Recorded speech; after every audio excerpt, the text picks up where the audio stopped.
Bye!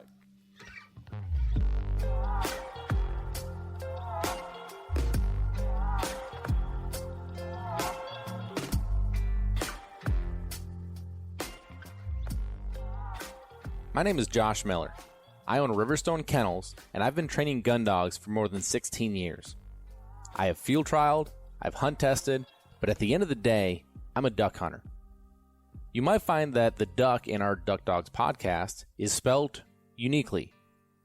The UK stands for my British Labs. I love my British Labs. I love what they offer me, both as a part of my family and the high motor in the field.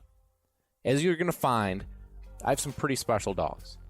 Follow along in our podcast series here as we talk about both in the field hunting and in the field training situations that will hopefully help you progress with your dog at home.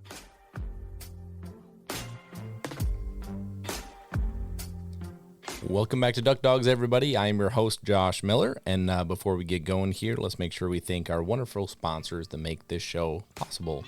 Thank you to Eukanuba. Eukanuba Premium Performance Sport 3020 is the blended food that I have my dogs on at the kennel, and would highly suggest if you're looking for a high-quality food to put your hunting partner on, be sure to check out Eukanuba, specifically the Premium Performance Blend, both 3020, 2616. No matter what you are looking for, they have you covered.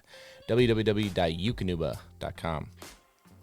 Also, thank you to Sitka Gear. Sitka Gear is your premium option for outdoor clothing, both for in the field during the fall and winter, but also your everyday wear as you head into the field for training and, quite frankly, just fishing, doing yard work. It's going to keep you out there longer and more comfortably. www.sitkagear.com. Also, thank you to Gun Dog Supply. Gun Dog Supply is your one-stop shop for all of your hunting and training needs. So as you head into training season, make sure to spin on over to gundogsupply.com and stock up on all the gear that you need to make your dog successful this summer. www.gundogsupply.com. Also, thank you to Kent Cartridge. Kent is our go-to option for shells in the field, for shotgun shells, but also for blanks during the train season. So if you need blanks, make sure to go stock up, www.kentcartridge.com. Thank you to Lucky Duck. Lucky Duck is your 5-star crash test rated kennel, both in the intermediate and the large size, and they actually have a new color out as well with a partnership with Delta Waterfall. So I personally love the dark gray, but now there's the tan option as well. So if you're looking for a new color, www.luckyduck.com. Last but not least, thank you to Retriever Roadmap. Retriever Roadmap is your go-to option for training your gun dog at home, whether it's the video-based library, whether it's the community, whether it's the strike teams. There's so many options there to make sure that you are successful in training your own dog. And right now, you can get into that program for just $29. So go check it out, www.retrieverroadmap.com. Well, I hope everyone out there is having a great start to your Memorial Day weekend. Looking forward to a nice little 3-day weekend here because this week has been just bonkers here at the kennel, mainly because of weather. I don't know what it is about this. I don't know if it's just our area or what, but the last couple weeks, I cannot find a weather app that is even close to being consistent or correct. It is like, we think we have a sunny day, and it's pouring down rain. We think it's going to be a rain day, and all of a sudden we get sunshine. We have just not gotten it. And the rain that we have gotten, we had a client in here from Montana this week, and a great guy. I really enjoy our time together when he's in. But he came in, worked with his dog a little bit. We went out to dinner, went to lunch, and I cannot tell you, I told him, I cannot tell you how abnormal it is for it to be raining this much. I mean, last year we went through the whole month of June without a single rainfall at all. And it's like not just rain, like torrential rain, and it's been consistent. And so we have a ton of water.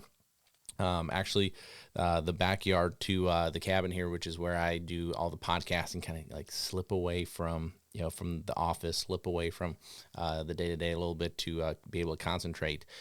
It's standing water in the backyard. And so it's just kind of crazy. Now that, of course, throws a wrench into our training days.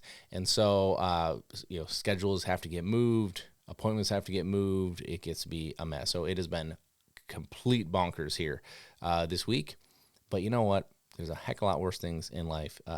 We could be having a lot bigger problems. So we embrace it. We love it. But it has been crazy. So now it'll be nice to get into a nice little 3-day weekend, spend some family time. My son in particular has just gone gaga over crappie fishing. And so I'm sure that we'll be doing a ton of that this weekend. So hope you guys are going to have a fun time too. Before we get going here, thank you so much for everybody. There was a ton of people to reach out over last episode with Zach. And I'll tell you, that makes me incredibly proud because I'm very proud to have him a part of this team. I love that, so many of you really got sucked in, as I did, to his story, his background. He's a really interesting dude. And I can tell you from, the short period of time he's been at the kennel, his work ethic and his personality and his attitude, I'm sure is exactly what you would expect it to be based on hearing that conversation. And so I think he's going to be a fantastic fit to what we're doing. And that was the one thing that I noticed a lot of people commenting is, what a great addition to the team. What a great addition to the team. Heck yeah, it's a great addition. And that's exactly what we're looking for. To be honest with you, we weren't looking for another trainer. We weren't looking for another person to add on to the team. But I'm a big believer in you are who you surround yourself with. And so in a situation like this, you make it work. And you grow, iron sharpens iron, you get stronger, you get better. And somebody had asked you if he has any dog training background. And no, not really. I mean, he's done a fantastic job with his personal dog. But here's the deal, is that I can train you to train dogs. Like, of course, certain people are much more naturally gifted than others, no question. And I'm going to tell you from my little bit of experience with him, I think he's got it. I think he's got a natural talent. But even without that, I can teach most people to train a dog. What I can't teach you to be a good person, to be a good human being. Can't teach that. I can't teach you to have a work ethic. I can't teach you to have a great attitude. I can't teach those things. If you've got those things, let's roll. Like I am all for it, and he has got that in spades. So I think this is going to be a great thing for everyone, and he's also going to be involved with the pheasant ranch, which I'm super excited about because, again, that is a grind. It's a fun grind because you're getting a hunt every day. The dogs are getting out, but it's a grind. It's back to back to back to back to back to back days, so it's one of those things that you got to have the right attitude, the right energy level. So I really appreciate everyone reaching out there, and I think you all will hear that voice more often because I have a plan. I'm not going to spill the beans yet, but I have a plan here in the near future to bring in more of that training insight from the live in the field experiences to this podcast, which I think is going to be great because we'll be able to talk through more situations, be able to talk through more scenarios, more dogs, more specific examples, and hopefully it'll help you if you are hitting some of these road bumps with your own dog, persevere through it and get over that hump. Or maybe it's just a good eye-opener. Maybe it's just one of those good moments of like, gosh, like I'm not dealing with that, but I can see how something like that could help me look at my situation differently. So there's always that. That's the thing with these dogs is that, man, if you are ever to a point that you're like, I know what I'm doing, I can tell you that you have now closed your mind to grow. And quite frankly, you probably don't. Like, it's one of those things that's just like, I am always trying to learn. The best pros that I've been around are always trying to learn. They're not the ones that are pointing fingers saying you have to do this or else, you have to do it this way, there's no other way. Those aren't the most talented guys that I've ever been around. And so continue to be open, continue to be, and now that I'm on that, I'm gonna go on a little bit of a rant here because I've heard enough of this now. I've talked about this in the past, but I don't know why it's getting like in the last couple of weeks, I've gotten to, there's been more of this. Okay. But why in the world are people listening to advice that they're getting on Facebook, that they're getting in these forum pages? Why? Like, I don't understand that. Like, let me just think about this. If you're somebody that you're looking for training advice, you're looking for help, let me the people that you are going to get advice from by posting something on Facebook, especially in one of these groups or on a forum page or something like that, do you really think they're the people that are super knowledgeable? Do you think the people that are knowledgeable, that understand this, that truly understand this, are spending their time on those sites? They're not. So you're going to get somebody that has one dog that's crazy opinionated. You're going to get one person that yeah, it has to be this or else. You're going to get that. And that's why there's so much of this belittling. There's so much of this talking down. There's so much of trashing somebody else. And because the truly professional people aren't going to engage in it. They're just not. So don't get wrapped up into it. And what's frustrating to me is when I hear, like I had a phone call earlier this week, Monday, Tuesday this week, and this individual like had got himself in a bad spot because he's like, man, like these people on this group said I had to do it this way.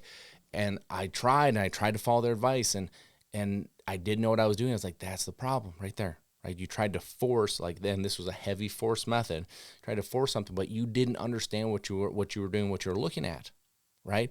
So how can you force something on a dog if you don't know how to do it yourself? Right? And that's what I really struggle with these people that are giving this advice. You don't know this person, you don't know the dog, you don't know the scenario, you don't know the situation, you don't know the prerequisites that this person has done with this dog to get to this point, and yet you're going to tell them they have to do it like this or else. Come on, man. Like I felt so bad and so much for that guy because you could tell he truly just wanted to do it right. He truly just wanted his dog to be successful, and now he has what it seems like to be an absolute mess on his hands. And man, I just like it's super rough. So we're hopeful that we can get him with one of our strike teams and hopefully kind of start building him back up. But I mean, he's put himself way behind at the very minimum. And yeah, I'm sure he's listening, dude. Like I will be your biggest fan. I will make sure that I can help any way I can. But golly, man, like I feel for you. So anyway, I just want to rant on that because, gosh darn it, it's so frustrating to me. They're not the people you want to listen to, you guys. They're just not. I mean, to each their own, I guess, but for what that's worth. So what I want to talk about really a lot today is the puppy development side of things. You know, I know we're into puppy season, a lot of puppies going home, a lot of people starting that journey, and I think it's fantastic. I think it's the one thing that, I mean, how can you not love the puppy side of it, right? There's something about, why do we get excited about spring, right? New growth, you know, new is always exciting, right? You get a new car, you get a new house, you get a new job, you get whatever it is. New is exciting. There's no doubt about it.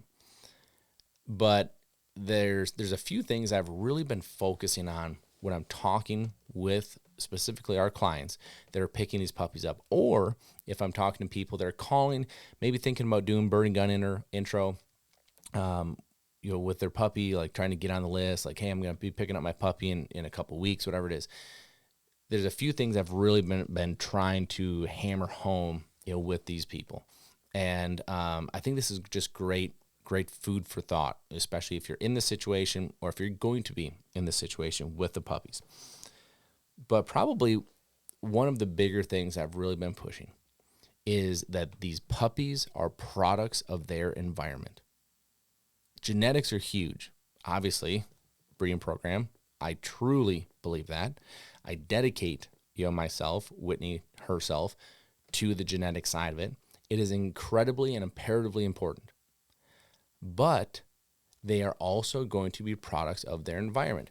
For example, we had two people drop off a dog. This was 2 months ago for our bird and gun intro class. Both dogs from the same litter, okay, both males. So these puppies would have been 6 months old, maybe 5, but I think they were 6 months old. So the first guy gets out of his car, and he's just like, he's a client from the past, and he is so chill.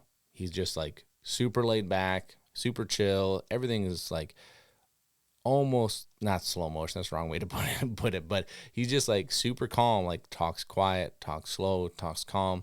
That dog walked in there, same way, calm, quiet, slow. An hour later, his litter mate was dropped off, and this guy is very high energy, Like he runs marathons, maybe half marathons. Yeah, I think marathons right though. I think he's a big runner. He's high energy. He's go go go. What do you think that dog came out as? Like excited, jumpy, all like very energetic. Same as the owner. Like these dogs are a product of their environment. No different than okay. So today, just today, we had a gentleman and his sister. Okay, so adults, but brother and sister came to pick up puppies. They wanted these puppies from the same litter. They're super excited about it. They're going to go through this journey kind of together, but they don't live together. Different, obviously different adults, different places. And that was the one thing I told them is do not compare these two dogs. Now they wanted different things, right? The brother is going to hunt, is going to be very active with his dog that way, and the sister is going to be active, but just maybe not as heavy into the hunting side of it. Now they are going to hunt together. I did get that, but from what I understood, the brother's going to hunt more, which is totally cool. But the thing that was very apparent was that these two puppies are going to be brought up in two different types of styles, two different environments. And so for me, when I look at that, I'm like, okay, do not compare, because these two dogs are going to be individuals. They are going to be different, because from this day forward, they are going to be a product of what you do with them and the environments in which you put them in and the success that they have in said environments.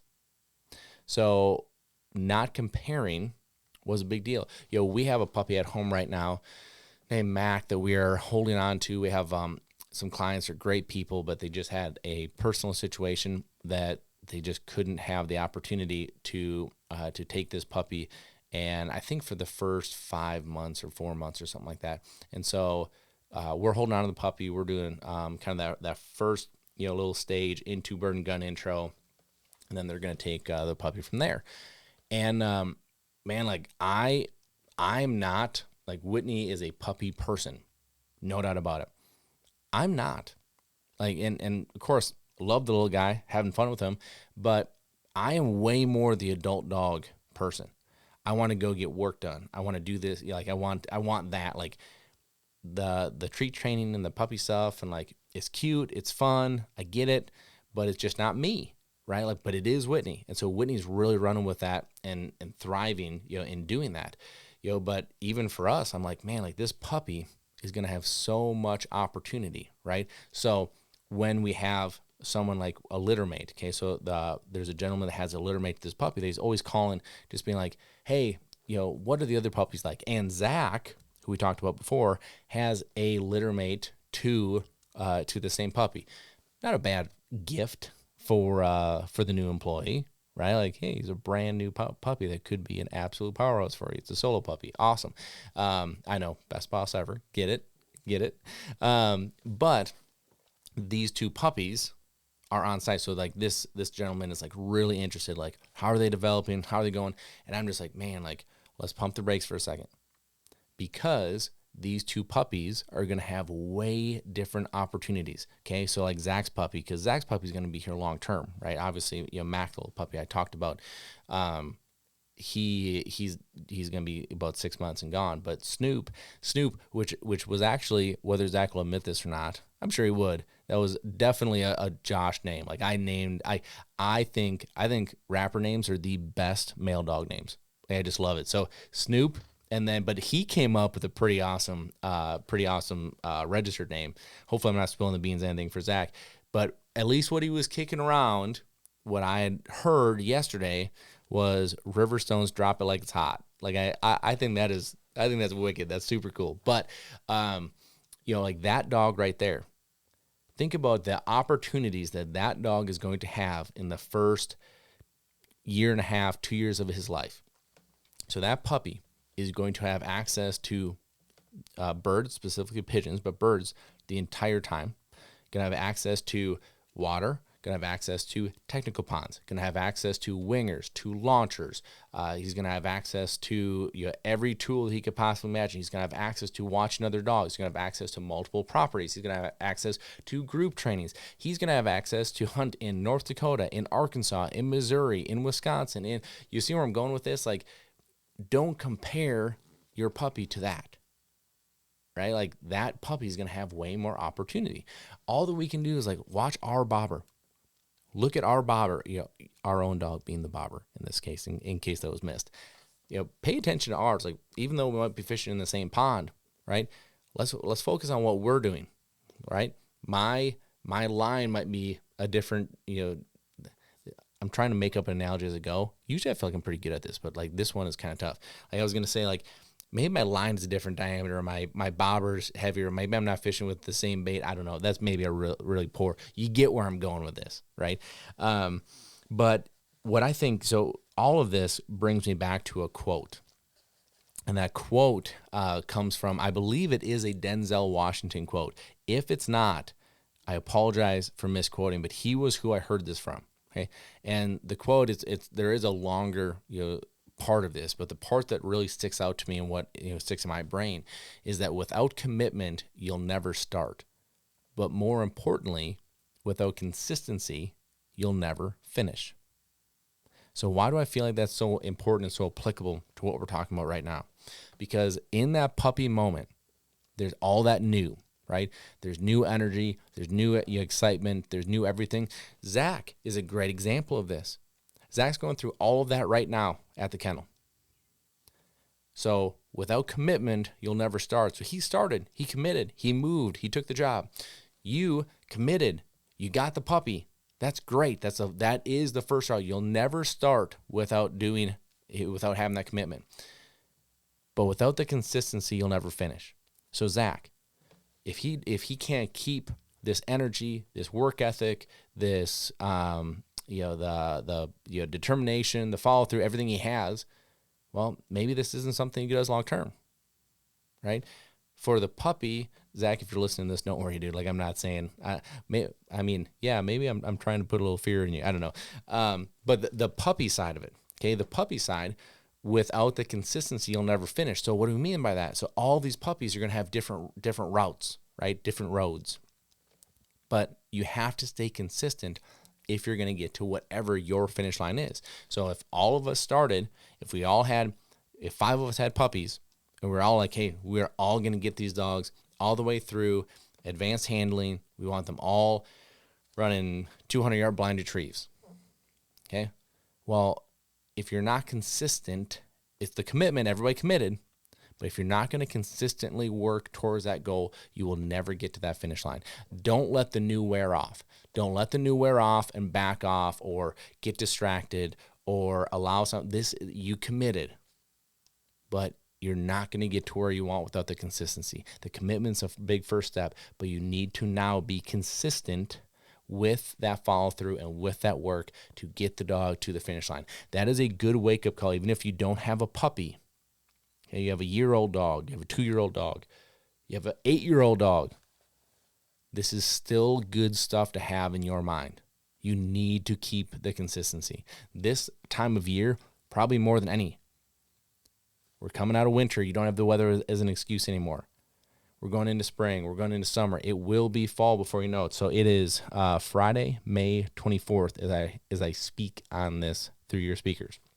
So, oh boy, now I just bonked. I'm trying to, I hit my my mics. I'm trying to figure out how many days. So if I look at this, okay, so we're June next week. Okay, so we have June, July, August. We're 3 months away from season starting on September 1st. 3 months. This is the time to be consistent. Dig into it. Find what you need to help. I'm telling you, these strike teams, that to me, that has held people accountable. It's like having first you have the gym membership. That's great. But now you have gym partners to hold you accountable to make sure that you're actually going to the gym. Whatever you need, maybe that's not for you. Maybe you like to do it your way on your time. That's great, but be consistent. Find what you need. Find what works for you. Next thing I want to talk about, because this is something too that has been a trend. I like to talk about trends on here. I just like to, there's certain trends that kind of come up through conversation, through email, through Instagram messages, through phone calls. This has been one. It's really interesting. Kennels specifically training kennels. So the first part of this is people calling to talk over starting a kennel, which quite frankly I think is great. I really do. I know about every single person I talk to is like, I know, I don't. You might not want to talk about this. You might not want to like. I think it's great. There's nothing I love more than watching people go be entrepreneurial and go chase a dream. I love that. I will never bash someone for doing that. I will never turn you away as long as I have the time. I will always talk to you about it. I really will. I do love that. I enjoy that. But if you're in that boat, if you're in that position, I really think a deep dive into running the business and understanding what it's going to take to do that is vitally and imperatively important. And here's what's okay. So, for example, there is it does come in trends. I mean, as far as like groups go. So there's a specific kennel that I have now personally heard 4 different people have problems with about not being professional, about not getting paperwork to them that was needed, about not following through, about being disrespectful verbally, to them when they're asking like what's difficult about this business is that most people get into this because they have a hobby and they want to make the hobby the business. So my thing that I always, pound my chest on is that's great. You can make your hobby your business, but you can't run your business like your hobby. You owe it to the people that you are going to accept money from, their hard-earned money. You're going to accept that money for a job. You owe it to them to be professional. You owe it to them to be the level of professional that you would expect in return. I don't see any way around that one. And so when you look at that, when starting a business, okay, look at I promise you guys, like, it's not training dogs, right? So training is why somebody comes to you. Training is why they want to send a dog. That's the why, right? They're not sending a dog in because they want to be buddies. They're not sending a dog in because they want to talk to you. They're sending a dog in for the job. Of course, the job needs to be done and it needs to be done well. But I'm going to tell you, if you're doing this right, I would be willing to bet that you're going to spend minimum 3 times as much time working on the business that you do working in the business. Okay, on the business could be marketing. It could be client communication. It could be client relations. It could be website build. Could be, there's a lot going on. That's not, aside from the bookkeeping side of it. Okay, like, what's your accounting like? What's your forecasting like? What, checks and balances? Make sure that you have your expenses in check. Like, there's a lot that goes into it.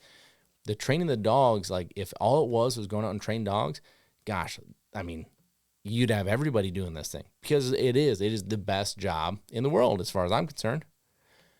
But you cannot run your business as a hobby. It's not fair to people. And if you're not going to be that level of professional, in my opinion, you have no business being a pro. To me, it doesn't matter if, like, as far as everyone's going to have their different credentials, as far as like, do you run trials? Do you run tests? Like, that might matter to some people. It's not going to matter to everybody, right?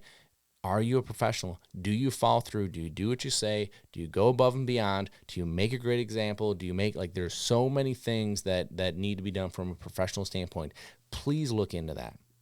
If you are in this boat, if you're looking at that kind of thing, please, please, please look into that and make that a point of emphasis. It should be. But we're seeing less and less of it. And I believe it's because of social media. I think people see social media and they're like, gosh, all I have to do is put money into a social media account and then I'm legit. And I'll say, you look it, for sure, you look legit. But then you start hearing horror stories and you go, where did this come from? Well, wonder why. I'm telling you, I'm all for people going to do this, but you got to be careful. You got to be careful. And from the other side of it, if you're somebody that's looking to send a dog to a trainer, make sure you do your due diligence and ask the questions. Make sure that this isn't somebody who has a hobby. Make sure that it is a business, because you need to be taken care of. You need to make sure your dog is going to be taken care of, because the scary reality of it is when you drive out of that driveway and you'll leave that dog behind, you have no idea what is going to happen with that dog. Are they being worked with or not? Are they being cared for the way that you would expect or not? Now, you would hope it is yes. It should be every single time without question, yes. But I can tell you, we are not a big kennel. We have 30 dogs is what we'll have in for training at the max. And I have myself and I have 2, soon to be 3 full-time people training, working with me. I have a team of 11 part-time people that help with chores, that help with just the extra airing of the dogs. And that is a small operation. This is not, in my opinion, to do it right is not an easy thing to do. So for what that is worth, but I'm telling you, I'm all for entrepreneurial. I love watching people do that, but just do your due diligence. I think that's a good one. So going into, I'm hoping to start this new thing pretty quick. I think the new thing will be fun. It'll be in addition to this. This will still be the norm. We'll add into this, but I apologize that this is going to be a little bit short, but I have a lot that I have to try to get done before I pick my kids up from school yet today. And I know my little man is going to be all about getting out crappie fishing again tonight. I've looked forward to this so much. I've looked forward to when my kids are dying to go do this. And, okay, dog side. Okay, I'm a little bit of a squirrel moment, but it is what. So, puppies. Okay, we talk about retrieves, and we talk about stopping wanting more, and how that can build that desire and that drive, and not going until your arm falls off to where the puppy loses interest and walks away. I'm seeing it with Colt, who's my son. I'm seeing it with him. When we're catching crappies like crazy and this boom, boom, boom, and he's giggling, he's scream giggling. He's laughing so hard. He's 3, so you can kind of get a little bit of vibe for that. And I'm like, all right, man, we got to get in. It's almost bedtime. He's like, no, I want to stay. I'm like, sorry, dude. We got to go. And I make him go. He wakes up the next morning. Literally the first thing he asks, can we go fishing? And then we've had a bunch of weather days. And he comes home and he's like, can we go fishing? I'm like, sorry, buddy, it's raining. We can't do it. Oh, come on, we can go. Sorry, buddy, we can't. That makes him want it even more the next day. It's so interesting how similar that is. That's been a fatherly learn on my part. I haven't gone through this. My daughter loves to do it, but she's not like that. With this. Now she's way more in tune with, I want to pick something up, learn it, practice it, get better at it. She's way better at that. He's just a wild man about most things, but fishing has been the thing. So it's been fun to kind of watch that transition. But I'm sure that's what I'll be doing tonight. So I hope everyone out there has a fantastic Memorial Day weekend. Let's not forget about the reason of the season here as we enjoy that time. But I do hope you enjoy the time with family and friends, and get to spend some time outside, hopefully with your dog as well. So hope you guys have a great long weekend, and I'll come back and we'll talk to you here next week. Thanks for listening. Be sure to follow us on Facebook and Instagram. Leave us a review on iTunes, and a special thank you to Eukanuba, because without them, we couldn't do what we do here, bringing this information to you.